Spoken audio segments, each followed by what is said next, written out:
நாட்டுக்கோழி முதல்ல பிடிக்கணுங்க. நாட்டுக்கோழியில் வந்து பார்த்தீங்கன்னா 2 வகை இருக்குதுங்க. ஒன்று வந்து சிறுவடை ஒன்றுங்க, பெருவடை ஒன்று. சிறுவடையில் பார்த்துட்டிங்கன்னு வச்சுங்களேன், முடிஞ்ச வரைக்கும் எல்லாமே வந்து குறைஞ்சது 3 to 5 கிலோ வரைக்கும் தான் வருங்க. ஆனால் பெருவடை எடுத்துட்டிங்கன்னு வச்சுங்களேன், குறைஞ்ச 6 கிலோ 7 கிலோ வரைக்கும் வருங்க.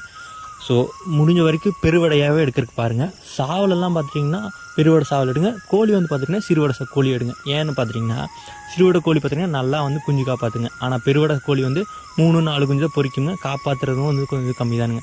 அதனால் முடிஞ்ச வரைக்கும் சிறுவடை கோழி எடுத்துங்க, பெருவடை சாவலாக போடுங்க. மாதிரியே வந்து பார்த்துட்டிங்கன்னா நான் கோழி வாங்கி போட்டேன் உடனே எனக்கு லாபம் கிடச்சிருமா அப்படின்னு கேட்டிங்கன்னா கண்டிப்பாக இல்லைங்க. முதல்ல வந்து பார்த்துட்டிங்கன்னா கோழி வந்து பார்த்திங்கன்னா குறைஞ்சது 2 கோழி வாங்குங்க. ஒரே ஒரு சாவல் மட்டும் வாங்கிக்கோங்க. ஸோ இதுலேருந்து வந்து நீங்கள் ஒவ்வொன்றா வந்து பெருசு பண்ணுங்கள். எடுத்தோன்னே வந்து 5 கோழி 10 கோழி வாங்கினீங்கன்னா அதில் ஏதாவது சீக்கோ நோயோ வந்தால் ஸ்டார்டிங்கில் எப்பவுமே வந்து அகலக்கால் வைக்கக்கூடாதுங்க. அளவான கால் தான் வைக்கணுங்க. அதனால் வந்து பார்த்துட்டிங்கன்னா முடிஞ்ச வரைக்கும் வந்துட்டு பார்த்து 2 கோழி, அது போக வந்து பார்த்துட்டிங்கன்னா ஒரே ஒரு சாவல் வாங்குங்க. அது வந்து குறைஞ்சது வந்து ஒரு சிறுவடை கோழி